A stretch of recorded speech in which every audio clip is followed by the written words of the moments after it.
Sabi ni Mami, may stroller ka na daw sa Cebu. Gusto mo makita? Yes. Excited ka ba? Yes! Yes! Anong stroller kaya yun? Wala. Ito nga, papakita ko sa'yo sa computer. Nasaan na ba yun? Gusto mo makita yung stroller mo bago? Sa Yeah. Cebu? Yes! Tcharan!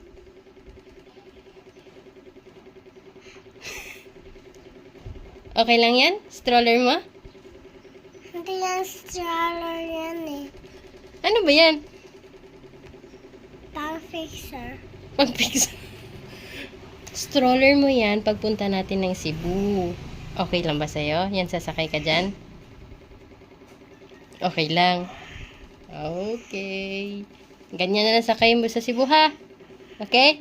Pag i-SM tayo, yan na lang, ha? Ang kami stroller. Makita ko sila na eh. Ah, sige, wait lang. Ito na. Wait lang. Stroller. Ah, papakita mo yung stroller? Anong stroller?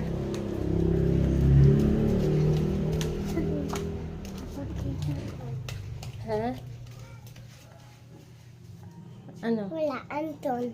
Andun. Asan yung stroller mo? Anton. Saan? Saan? Anton. Sa car?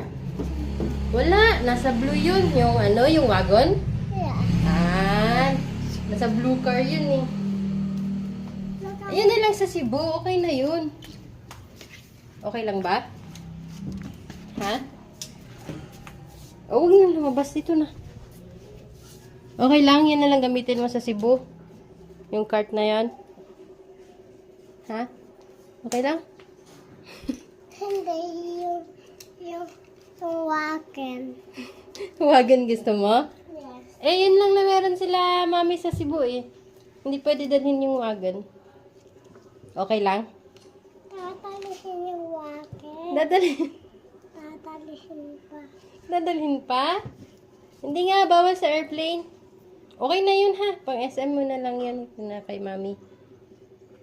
Okay? Sabi ko iba naman tsaka sasakay na ako ganun. Iba naman gamitin ko. Iba naman. O, yun naman yung orange na yun. Okay?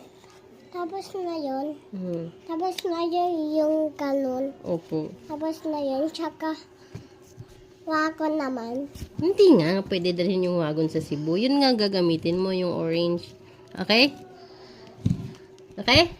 Hindi.